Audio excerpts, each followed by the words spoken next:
Pukul 6 waktu Indonesia Tengah, Radio Republik Indonesia ND menghadirkan Warta Berita.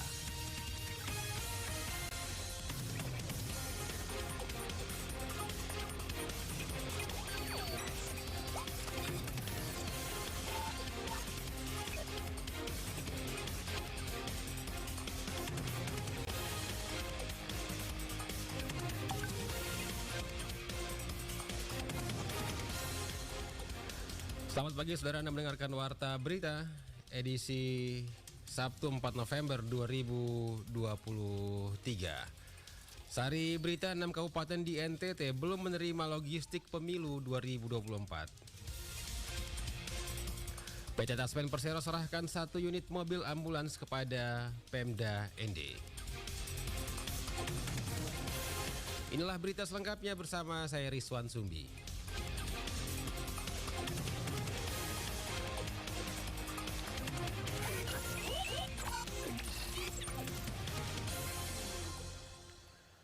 Berita pertama, hingga saat ini sebanyak 6 kabupaten di Nusa Tenggara Timur belum menerima logistik pemilu tahap pertama.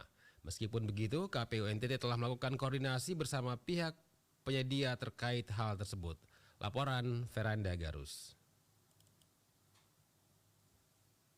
Demikian disampaikan Jubir KPU Nusa Tenggara Timur Dr. Randus Yosef Fatkoli MSI kepada RRI. Dia mengatakan untuk tahap pertama, logistik yang didistribusikan terdiri dari bilik suara, tinta, kotak suara, segel dan kabel TS, pengaman kotak suara. Adapun kabupaten yang sudah menerima logistik pemilu 2024 yakni Kota Kupang, Kabupaten Kupang, TTS, TTU, Belu, Rotendao, Lembata, Sika, ND, Nagekeo, Ngada, Manggarai, Manggarai Barat, dan Flores Timur. Dia menjelaskan mekanisme penyaluran logistik pemilu dilakukan secara e-katalog oleh KPU Republik Indonesia. Kemudian proses pembelanjaan dilakukan oleh penanggung jawab penyedia. Pengiriman logistik tersebut berasal dari Jakarta, Tangerang, dan Surabaya.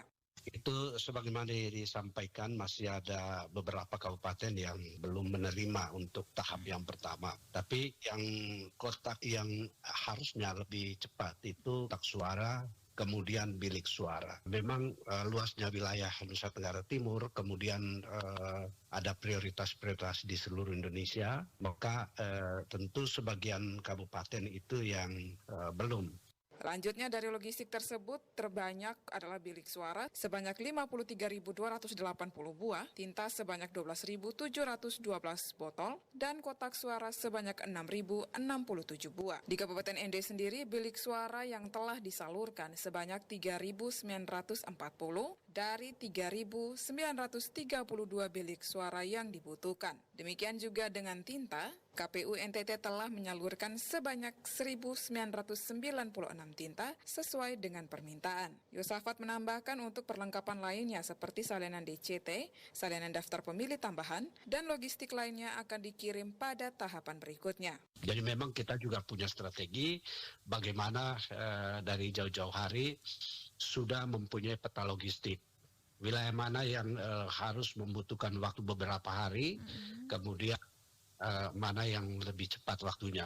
Nah, sehingga ketika kita lakukan pendistribusian itu tidak mengalami masalah yang sangat serius. Yosafat Koli menjelaskan 1 hari sebelum pemilihan, semua logistik sudah harus disalurkan ke masing-masing TPS di daerah untuk mencegah terjadi hal-hal yang tidak diinginkan di lapangan.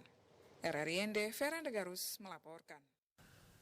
Berita selanjutnya, PT Taspen Persero menyerahkan 1 unit mobil ambulans kepada pemerintah daerah Kabupaten ND sebagai wujud tanggung jawab sosial perusahaan dalam melayani kepentingan masyarakat. Laporan Rovinus Pula. PT Taspen Persero menyerahkan 1 unit mobil ambulans kepada pemerintah Kabupaten ND sebagai wujud tanggung jawab sosial perusahaan dalam melayani kepentingan masyarakat. Kegiatan penyerahan berlangsung di kantor Bupati ND pada Jumat 3 November 2023 di ND. Bupati ND Dr. Randus Haji Jafar Ahmad dalam sambutan menyampaikan terima kasih kepada PT Taspen Persero yang telah memberikan dukungan dengan menyerahkan 1 unit mobil ambulans yang nantinya akan dikelola oleh Badan Amil Zakat Nasional Kabupaten ND. Bupati Jafar mengakui saat ini pemerintah Kabupaten ND masih mengalami kekurangan mobil ambulans untuk melayani masyarakat. Dijelaskan kehadiran mobil ambulans dari PT Taspen tentu sangat membantu pemerintah dalam melayani masyarakat Kabupaten ND. Bersyukur betul kuasa karena masih beri kesempatan kesehatan. Hari di tempat ini merangka ada penyerahan mobil dari Taspen ke Basnas dan ada satu perjanjian kerjasama kita asuransi jiwa ASN kita di Taspen Life. Ini satu hal yang baik. Asuransi topik sekali yang memiliki risiko pada pihak. Jadi hari ini saya menyampaikan Ibu sama datang di IPD dan menjalankan mobil. Terima kasih banyak.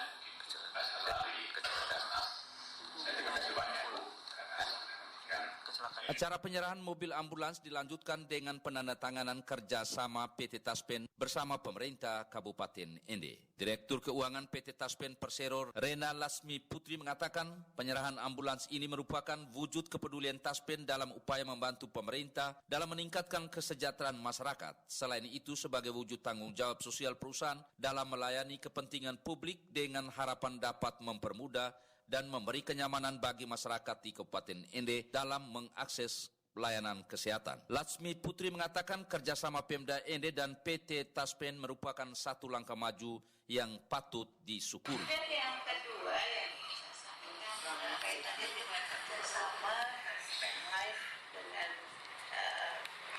Pemda Ende. Saya senang sekali kalau program kami upayakan perlindungan pada ASN ini ditangkap dengan bersama. Jadi kita bukannya menghasilkan, tapi asuransi sebagai sebuah perlindungan upaya kita ikhtiarkan. Jangan sampai nanti kalau bisa terjadi apa-apa kemudian ahli waris kita atau yang ditinggalkan itu kemudian menjadi sengsara. Di hadapan Bupati dan seluruh peserta yang hadir, Latsmi Putri menitipkan Taspen kepada seluruh ASN di lingkup pemerintah Kabupaten Ende dan mengharapkan banyak masukan sehingga Taspen lebih baik dalam melayani. Usai penandatanganan kerjasama Pemda Ende dan PT Taspen dilanjutkan dengan penyerahan mobil ambulans oleh Direktur Keuangan PT Taspen kepada Bupati Ende, selanjutnya diserahkan kepada Ketua Basnas Kabupaten Ende untuk dikelola dan melayani masyarakat Kabupaten Ende. RRI Endorfinus Pula melaporkan. Bawaslu Ngada akan menertibkan alat peraga kampanye yang banyak ditemukan di Kabupaten Ngada karena dinilai mendahului waktu kampanye yang sudah ditentukan oleh undang-undang. Penertiban ini akan melibatkan sejumlah instansi terkait, serta berharap agar peserta pemilu mentaati peraturan yang ada guna menciptakan pemilu damai dan bermartabat. Selengkapnya, Ferry Soa melaporkan. Banyaknya alat peraga kampanye yang tersebar di Kabupaten Ngada, khususnya di ruang publik walau belum masuki masa kampanye, akan ditertibkan oleh Bawaslu bekerjasama dengan instansi lainnya dimulai pada tanggal 4 November 2023 guna menegakkan aturan sesuai perintah undang-undang dan peraturan pemilu yang berlaku. Alat peraga kampanye dari berbagai partai politik yang bertebaran di sejumlah titik, baik di pinggir jalan maupun pelintasan yang ramai dilalui oleh pengendara maupun pejalan kaki, akan diturunkan oleh Bawaslu bersama instansi lainnya untuk mencegah pelanggaran pemilu. Ketua Bawaslu Kabupaten Ngada Antonius Ndiwal mengatakan bahwa pemasangan alat peraga kampanye sebelum waktunya sudah seharusnya dicegah sehingga diharapkan peserta pemilu wajib mentaati aturan yang ada untuk kebaikan bersama dan akan dibuka ruang masa kampanye untuk mensosialisasikan diri dengan cara yang elegan dan sesuai undang-undang. Sehingga perlu untuk menjadi perhatian seluruh calon peserta untuk tidak melakukan kegiatan yang dinilai sebagai kampanye sebelum dimulainya masa kampanye. Terhitung mulai tanggal 4 sampai dengan tanggal 27 bulan November tahun 2023 merupakan waktu dilarang kampanye.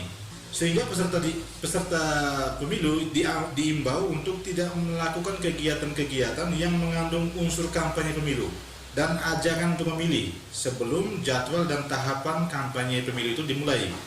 Dengan adanya rencana penertiban alat peraga kampanye tersebut, diharapkan kerjasama yang baik dari peserta pemilu untuk tidak lagi menggunakan alat peraga kampanye di ruang publik sebelum masa kampanye berlangsung, agar menciptakan kondisi damai dan nyaman bagi masyarakat sehingga bisa menikmati proses tahapan pemilu sesuai perintah undang-undang pemilu yang ada sebagai pesta demokrasi yang sesungguhnya. RRI Ende Ferry Soa. Anda sedang mendengarkan Warta Berita RRI ND. Pemerintah Kabupaten Lembata akan terus mengupayakan peningkatan pariwisata di daerahnya. Laporan Lady Badin. Dalam upaya meningkatkan potensi pariwisata di Kabupaten Lembata, pemerintah Lembata serius melakukan upaya penataan dan peningkatan destinasi pariwisata di daerahnya. Penjabat Bupati Lembata Mateus Tan mengungkapkan pihaknya serius mengoptimalkan seluruh potensi, baik potensi alam dan budaya di daerahnya, dan mengembangkan potensi tersebut menjadi produk pariwisata andalan daerah. Ke depan kita harus lebih banyak memperhatikan memperhatikan lingkungan hidup, ya, kemudian ekosistem, kemudian kita memperhatikan lokal budaya wisdom dengan masyarakat suku maupun adat istiadat tempat, dan kita memperhatikan bagaimana kita inovasi untuk pemerintahan mengenai lokasi-lokasi wisata kita, sehingga memang itu banyak bisa dikunjungi sekaligus menjadi ajang perhatian di tingkat nasional pun internasional untuk melihat sampai sejauh mana pembinaan kita, ya, pemerintah daerah dalam hal ini dinas pariwisata untuk secara bersama-sama dengan masyarakat mengkontribusi membangun daerahnya melalui pariwisata. Mateus Tan juga mengungkapkan saat ini di setiap desa di Kabupaten Lembata diarahkan untuk menggelorakan potensi wisata desanya lewat berbagai kegiatan pembinaan maupun lomba yang diselenggarakan di tingkat kabupaten. Dirinya berharap seluruh masyarakat dapat berperan dalam upaya mengembangkan potensi wisata di daerah tersebut. Mateus Tan juga mengungkapkan lewat berbagai upaya dukungan dan pelatihan bagi pengelola pariwisata daerah tersebut diharapkan dapat mengoptimalkan pelayanan di bidang pariwisata, sekaligus Pemkab Lembata juga gencar melakukan promosi destinasi wisata daerahnya di ajang nasional maupun internasional. Memang untuk masuk ke 2024 ini semua tidak terlepas daripada proses penyusunan perencanaan anggaran, perencanaan kegiatan dan anggaran di daerah. Karena salah satu adalah bagaimana kita melakukan sosialisasi, pembinaan, kemudian kedua, kita memasukkan dalam digitalisasi ajang promosi di Jakarta juga kami ikut sertakan dalam bentuk pameran-pameran, dan itu membutuhkan biaya. Biaya tidak besar amat, yang penting bisa untuk secara digital, bisa perjalanan dinas, angkut beberapa barang, bisa kerjasama dengan pihak BUMDes atau UMKM lokal, dan kita bisa memberikan bantuan bagi warga masyarakat juga berperan serta, ya, mengambil partisipasi di dalam kegiatan-kegiatan untuk desa wisata atau meningkatkan destinasi dari tempat-tempat tersebut. Penjabat Bupati Lembata berharap lewat berbagai upaya tersebut dapat menggelorakan sektor pariwisata daerah tersebut sehingga membawa dampak signifikan pada sektor ekonomi masyarakat dan PAD. RRI ND Lady Badin melaporkan. Pemerintah Kabupaten Manggarai Barat melalui Bulog setempat menggelar operasi pasar murah beras di Kecamatan Lembor. Laporan Rosa Dalima. Urusan kebencanaan tersebut meliputi penguatan kapasitas untuk mengurangi risiko-risiko bencana yang terjadi, mulai dari tingkat kabupaten hingga ke tingkat desa. Demikian disampaikan Ketua Forum Pengurangan Risiko Bencana PRB Kabupaten Ende, Hieronimus Pala dalam acara dialog kentongan bersama RRI. Dikatakan Hiro Pala saat ini forum PRB masih di tingkat kabupaten, namun kedepannya forum ini harus dibentuk hingga ke tingkat desa. Urusan bencana merupakan tanggung jawab semua pihak, bukan hanya sebatas pada lembaga atau dinas-dinas tertentu. Karena tanggung jawab dan urusan bencana ini bukan hanya urusannya satu dinas tertentu atau satu lembaga tertentu, tapi tanggung jawab semua komponen yang ada di Kabupaten Ende sendiri, terutama masyarakat. Masyarakat harus diberikan pengetahuan tentang pentingnya pengurangan risiko bencana.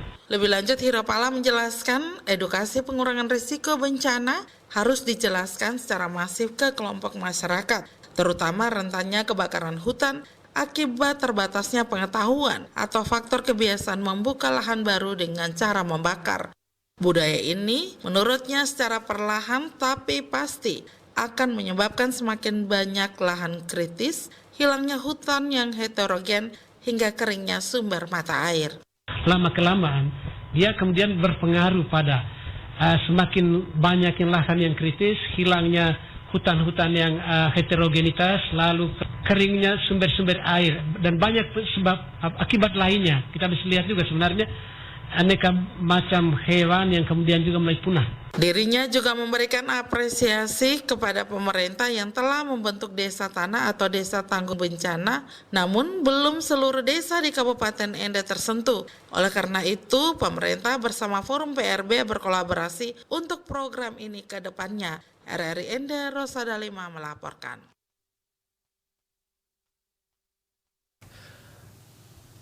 Pendengar, kami informasikan kembali pemerintah Kabupaten Manggarai Barat melalui Bulog setempat menggelar operasi pasar murah beras di Kecamatan Lembor. Operasi pasar murah beras ini dilakukan dalam rangka menekan harga beras di pasar. Bertempat di kantor Desa Siru, Kecamatan Lembor, Kamis 2 November 2023, Kepala Desa Siru Sumardi kepada RRI menjelaskan, selain menekan harga pasar, operasi pasar murah ini digelar di tengah melonjaknya harga pasar di pasaran Lembor akibat renovasi daerah irigasi Kecamatan Lembor. Selain warga Desa Siru, pelaksanaan operasi pasar murah ini juga menyasar 2 desa lainnya, masing-masing Desa Wako dan Desa Poco Dedeng, masih di Kecamatan Lembor. Sebelumnya, pihak desa mengajukan surat permohonan pelaksanaan operasi pasar ke pemerintah Kabupaten Manggarai Barat. Dan kini sudah terjawab. Mengingat musim panen masih bulan Maret atau April 2024 mendatang, dirinya berharap operasi pasar murah bisa digelar kembali hingga panen tiba. Lebih lanjut, Sumardi mengemukakan operasi pasar murah ini setidaknya membantu masyarakat dalam jangka pendek, di mana warga hanya membeli seharga Rp100.000 per kilogram. Jauh di bawah harga pasaran beras di Kecamatan Lembor saat ini, yakni Rp15.000 per kilogram. Total beras yang di-drop oleh Bulog untuk 3 desa sebanyak 5 ton, dengan rincian masing-masing kakak mendapatkan 10 kg beras dalam kemasan 5 kg. Informasi tersebut mengakhiri Warta Berita Daerah Produksi RRI ND pagi ini. Saya Rizwan Sumbi mewakili kerabat kerja yang bertugas. Selamat pagi.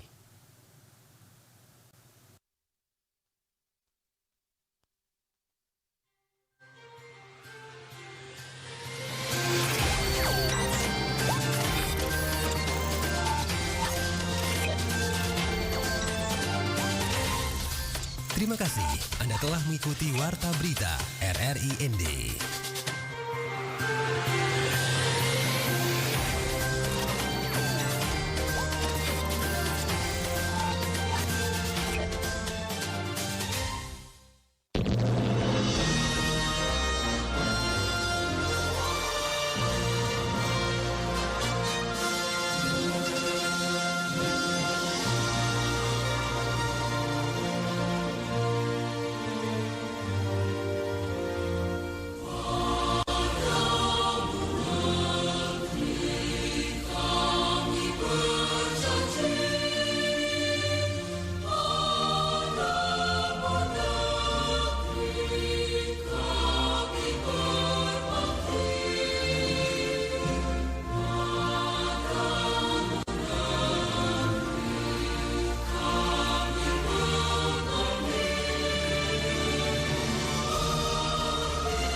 RRI Pro 1 ND FM 100,5.